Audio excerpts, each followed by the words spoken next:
Olá pessoal, Carlos Rota falando. Nesse terceiro vídeo do módulo de integração de metabolismo, eu vou falar sobre órgãos especializados no nosso organismo, que são órgãos que possuem requerimentos energéticos particulares e acabam sendo importantes para entender como que o nosso corpo age em concerto durante certas situações metabólicas. Então eu vou começar como uma das grandes estrelas do metabolismo energético, que é o fígado. É ele que garante a síntese de substrato energético para os demais tecidos, seja na forma de glicose, quanto na forma de corpos cetônicos. Lembrando que os rins também podem fazer gliconeogênese. A gente fala muito pouco deles, mas eles são bastante importantes. O fígado, além de produzir glicose a partir da gliconeogênese, ele pode produzir glicose a partir do glicogênio, e para isso ele acaba utilizando grande parte da glicose absorvida na alimentação para sintetizar esse glicogênio. E é importante vocês se lembrarem que, apesar do glicogênio ser uma importante fonte de glicose para o organismo, ele só dura umas 6 horas em jejum. Tá bom? Então a gente tem glicogênio para 6 horas e depois a gente tem que usar outras fontes de energia. Em condições de jejum, o fígado começa a utilizar ácidos graxos como fonte de energia. Lembrando que ácidos graxos não podem ser utilizados para fazer glicose em mamíferos. E ele acaba, através da gliconeogênese, utilizando várias fontes de energia, como por exemplo lactato e aminoácidos. No caso, o aminoácido pode vir a glicose via se ele vier da dieta, ou por exemplo, o músculo ele pode, em situações de jejum, degradar proteínas, liberar aminoácidos na corrente sanguínea, não só em jejum, mas também em exercício intenso. E esses aminoácidos, principalmente a alanina, são absorvidos e utilizados como substrato para fazer glicose. Em condições de acúmulo de acetil-CoA, que é quando o fígado está utilizando ácidos graxos para produzir acetil-CoA, mas o ciclo de Krebs está bem lento, porque vários dos seus intermediários foram utilizados para fazer glicose, o acetil-CoA acaba acumulando e corpos cetônicos são utilizados e exportados. E como vocês vão ver, nessas condições extremas, os corpos cetônicos são utilizados como fonte de energia pelas células. Outro órgão especializado é o tecido adiposo. Tá? O tecido adiposo ele armazena ácidos graxos provenientes da dieta, provenientes dos fígados, e eles armazenam esses ácidos graxos na forma de triacilglicerol. Na ocasião de triacilglicerol estar presente na corrente sanguínea, o fígado também produz triacilglicerol, a gente absorve o triacilglicerol na alimentação. Esses triacilgliceróis eles são degradados fora do adipócito e ele é absorvido e ressintetizado. Os ácidos graxos são absorvidos separadamente, depois ressintetizados.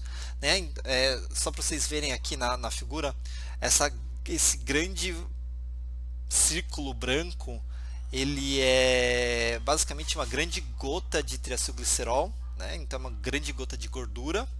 O adipócito é basicamente a gota de gordura e tem algumas organelas espremidas, a gente vê o núcleo bastante espremido.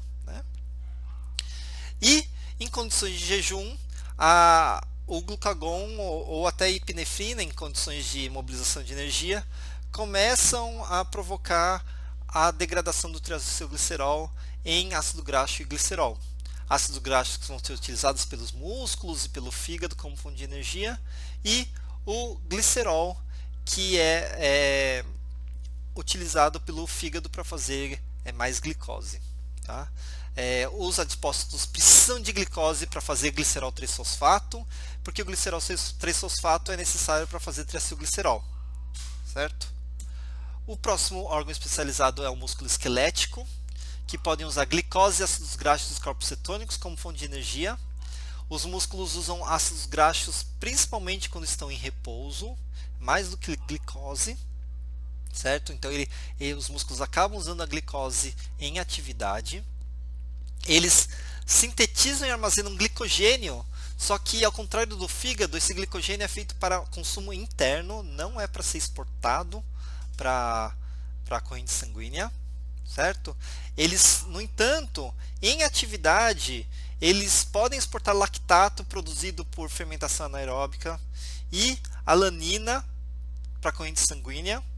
E tanto a lactato quanto a alanina são absorvidos pelo fígado para produzir glicose via gliconeogênese, e essa glicose é reabsorvida pelos músculos. Lembrando que os músculos em atividade extensa fazem basicamente só glicólise, né? Eles deixam de fazer a degradação aeróbica da glicose, a respiração celular. Então as proteínas eles acabam servindo como armazenamento de energia até certo ponto. Não é interessante para o organismo degradar completamente essas proteínas do músculo, porque assim a redução da atividade muscular vai impossibilitar a captura de mais energia, né? A gente deixa de se alimentar e aí o corpo vai definhar e morrer. Então existe toda uma preocupação da preservação da atividade muscular mesmo em jejum. E é por isso que os músculos não têm receptores de glucagon, porque apesar do corpo estar numa austeridade energética, os músculos precisam estar ativos para que o organismo possa adquirir mais energia, mais alimentos, né? E os músculos têm receptores de epinefrina, que é para mobilizar energia em condição de estresse ou em condição de alerta, né? O nosso corpo ele tem duas reações em resposta ao perigo. Ele pode lutar ou ele pode fugir. E as duas reações necessitam que os nossos músculos usem energia ao seu máximo, porque pode ser literalmente questão de vida ou morte. Uma especialização do músculo esquelético é o músculo cardíaco, e o coração ele tem requerimentos bastante específicos de energia. Ele é um órgão essencialmente aeróbico, ele basicamente consome ácidos graxos como fonte de energia, e para isso você precisa do ciclo de Krebs, a fosforilação oxidativa funcionando.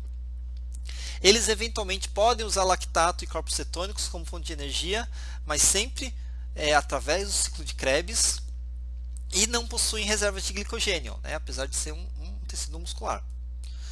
O coração, por ser aeróbico, ele é muito sensível a quedas de fornecimento de oxigênio, então qualquer coisa que interrompa o fornecimento de oxigênio no coração acaba matando células do músculo cardíaco e acabam matando o organismo, porque isso acaba afetando o fornecimento de oxigênio e energia para o resto do corpo.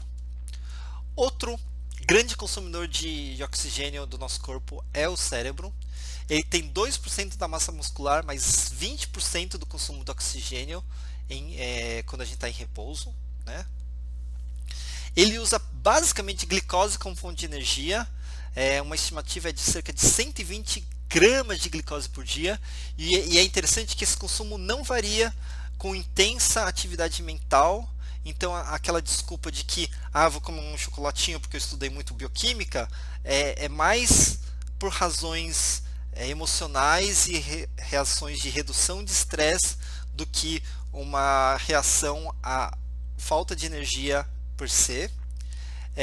E o cérebro ele pode acabar usando os corpos cetônicos como fonte de energia após um jejum prolongado de mais de 3 dias, mas mesmo assim só 1/3 dessa energia vem dos corpos cetônicos, o resto vem tudo de glicose. E essa é uma das explicações de por que a glicemia do nosso sangue nunca pode cair, porque isso pode significar uma alimentação deficiente do cérebro, e isso pode levar à morte do organismo, certo? Então glicose e oxigênio não podem faltar para o cérebro. Então, resumindo os nossos órgãos especializados, a gente tem fígados e rins mantendo a glicemia em situação de jejum.